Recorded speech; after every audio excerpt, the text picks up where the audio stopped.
नमस्कार दर्शकों, स्वतंत्रता दिवस की आपको हार्दिक शुभकामनाएं दृष्टि न्यूज़ की तरफ से। और जैसे कि आपको पता है कि हम समय समय पर आपकी मुलाकात करवाते रहते हैं, तो आज भी हम मुलाकात करवाने जा रहे हैं नीलम चौधरी से।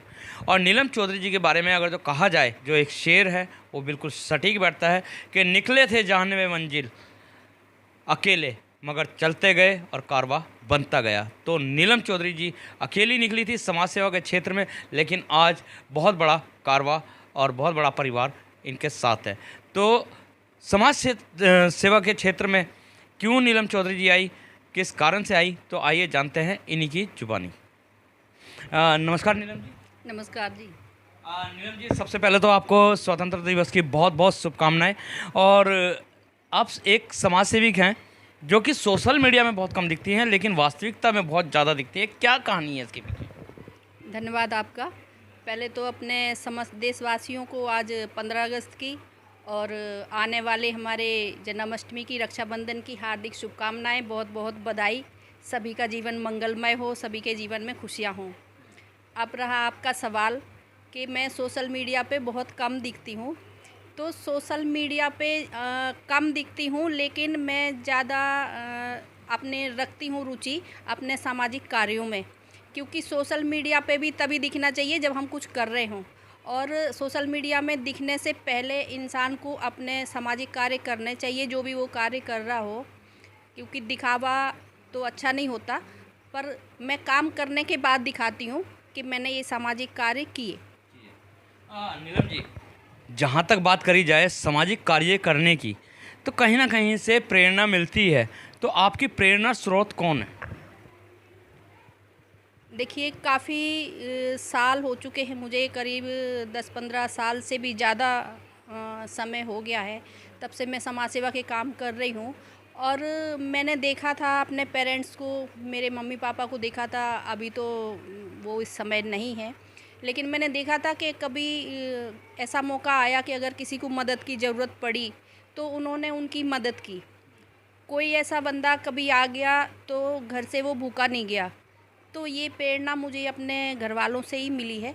दूसरा, मैंने देखा कि अगर कोई ज़रूरतमंद है तो ज़रूरतमंद की अगर हम सबकी मदद नहीं कर सकते हैं और किसी एक की मदद भी कर सकते हैं तो हमें करनी चाहिए, क्योंकि बाकी लोग भी इससे प्रेरित होंगे और बाकी लोगों की भी सहायता होगी। जी, जो आपकी समाज से सेवा करने की जो एक प्रेरणा थी, प्रेरणा स्रोत आपके मम्मी पापा थे। तो अब सवाल ये पैदा होता है कि बहुत सारे बच्चे जो हैं अपने माँ बापों के नक्शे कदम पे नहीं चलते हैं, माँ बापों की कहीं ना कहीं अवहेलना करते हैं, लेकिन आप बिल्कुल नक्शे कदम पे चले हैं। तो क्या आपके मन में ऐसे भाव आए कि मम्मी पापा की तरह ही मैं सेवा करूं, मम्मी पापा की तरह ही मैं आगे बढ़ूं? कहाँ से ऐसे भाव आए? मुझे शुरू से ऐसा लगता था, अगर मैं किसी को परेशान देखती थी या दुखी देखती थी तो मैं ये सोचती थी इसकी समस्या कैसे हल करूं, या मैं इस इंसान की परेशानी कैसे दूर करूं।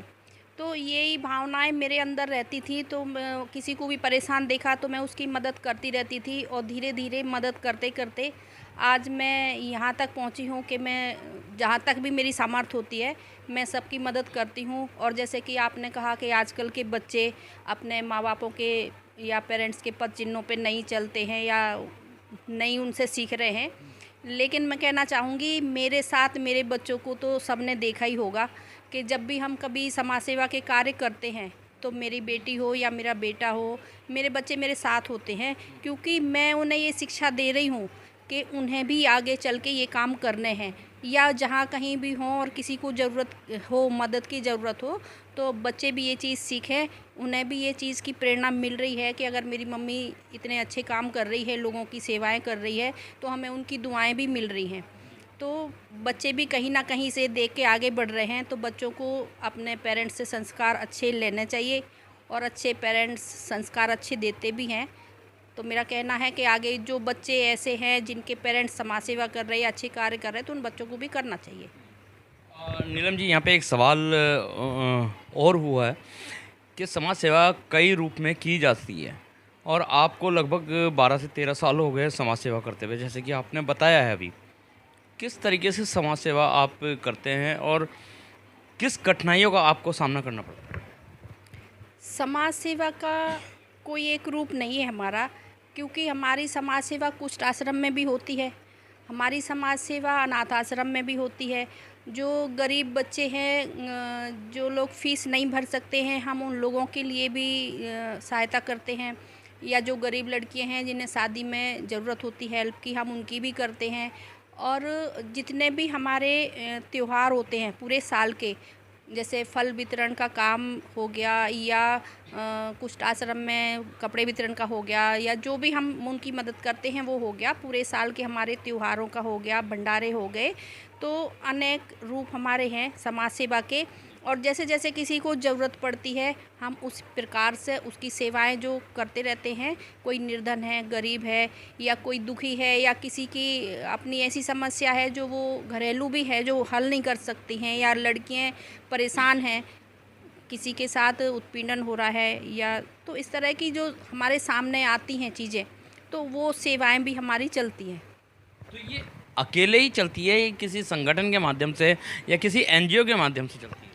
देखिए, काफ़ी वर्षों से तो मैं अकेले ही कर रही थी, लेकिन मुझे लगा कि अकेले करते करते तो मैं ही अकेले करूँगी, और मुझे और लोगों को भी जोड़ना चाहिए, ताकि और 10 लोग मेरे से जुड़ेंगे तो वो आगे और 10 लोगों की मदद करेंगे, और उनसे भी आगे लोग सीखेंगे ही। तो इसलिए फिर हमने अपना सर्व समाज सेवा संगठन करके मैंने अपना एक संगठन बनाया, और उस संगठन को चलते 5 साल हो गए हैं। अब 25 अगस्त को उसकी स्थापना दिवस भी है, तो हम काफ़ी भव्य रूप से उसे मनाएंगे। तो संगठन इसलिए ही बनाया था कि सब लोग मिल के कार्य करेंगे, क्योंकि बंद मुट्ठी में और खुली मुट्ठी में फ़र्क होता है, ताकत बनती है बंद मुट्ठी। तो संगठन इसलिए ही ज़रूरी है कि वो एक एकता का भी परिचय है, और हम लोग सब मिल के कार्य करते हैं, और हमसे और भी लोग फिर प्रेरित होते हैं, वो भी आगे कोशिश तो करते ही हैं कि हमें किसी की मदद करनी चाहिए।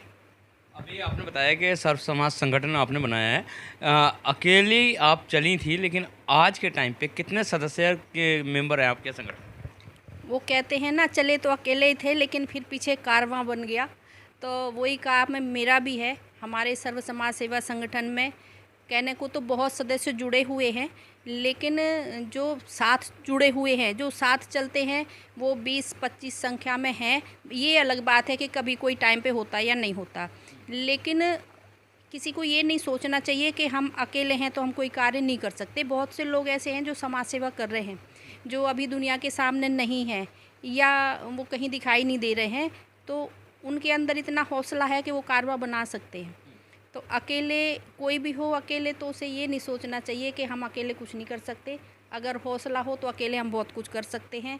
और मैं अकेली ही चली थी, लेकिन आज हमारे भोलेनाथ की और भगवान की कृपा से इतना है कि हम जहाँ खड़े होते हैं वहाँ 10 खड़े हो जाते हैं। और हौसला और हिम्मत मैंने पहले भी कभी नहीं छोड़ी, और आगे भी कभी नहीं छोड़ूंगी। आगे क्या करने का विचार है, मतलब और बड़ा?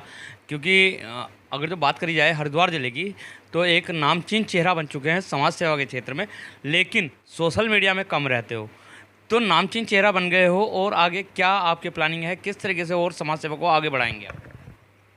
समाज सेवा के जैसे अभी तक तो जो हमारे कार्य चल रहे थे वो तो मैंने आपको बताए हैं, वो तो हमारे चलते ही रहेंगे, और जैसे जैसे आगे ज़रूरत होगी उस हिसाब से हमारे कार्य बढ़ते रहेंगे। चाहे फिर वो हरिद्वार ज़िला हो, चाहे यहाँ से बाहर हो, जहाँ कहीं भी हमारी ज़रूरत होगी, जिस कोने में भी समाज सेवा की ज़रूरत होगी, वहाँ हम लोग पहुँचेंगे, और हमारे कार्य जो हैं हर क्षेत्र में होते रहेंगे। चाहे वो हमारे स्वच्छता भारत का अभियान का हो, या हमारे जो प्रधानमंत्री की जो योजनाएं हैं उनसे जुड़े हुए हों, तो हमारा संगठन अब आगे बढ़ के और भी जो कार्य को भव्य रूप ही देगा। चलते चलते एक लास्ट सवाल, कि समाज सेवा ही रहने वाली है या भविष्य में जाके राजनीति में भी बदलेगी? देखिए, ये सवाल तो इसलिए आ जाता है क्योंकि बहुत से लोग हैं, मैं किसी के मतलब किसी के टारगेट नहीं कर रही हूँ, बहुत से लोग ऐसे हैं जो राजनीति से जुड़े हुए होते हैं, तो कभी इलेक्शन के टाइम वो समाज सेवा दिखा देते हैं। तो हमारे जैसे समाज सेवक को लोग ये सोचते हैं शायद इनका उद्देश्य हो राजनीति में प्रवेश करने का या इलेक्शन लड़ने का। तो भविष्य में अगर अभी तक तो इतने सालों में मैंने कभी सोचा नहीं कि मुझे इलेक्शन लड़ना है या राजनीति करनी है। हाँ, हमारी सेवाएं सबके लिए हैं, हमारे लिए सभी बराबर हैं। तो मैं अगर पब्लिक और जनता को लगेगा कि हम समाज के लिए कुछ कर सकते हैं तो ज़रूर करेंगे। बहुत बहुत धन्यवाद हमारे चैनल में जुड़ने के लिए। तो ये थी हमारे साथ नीलम चौधरी जी, जिन्होंने बताया है कि अकेले अगर जो आप चाहें तो कुछ भी कर सकते हैं और मन में निष्ठा हो और मन में दृढ़ निश्चय हो तो आप हर समस्याओं का समाधान कर सकते हैं। तो इसी के साथ बने रहिए, दृष्टि न्यूज़ में मिलवाते रहेंगे इसी तरीके के खास शख्सों के साथ। जब तक के लिए दीजिए इजाज़त। जय हिंद, जय भारत, जय उत्तराखंड।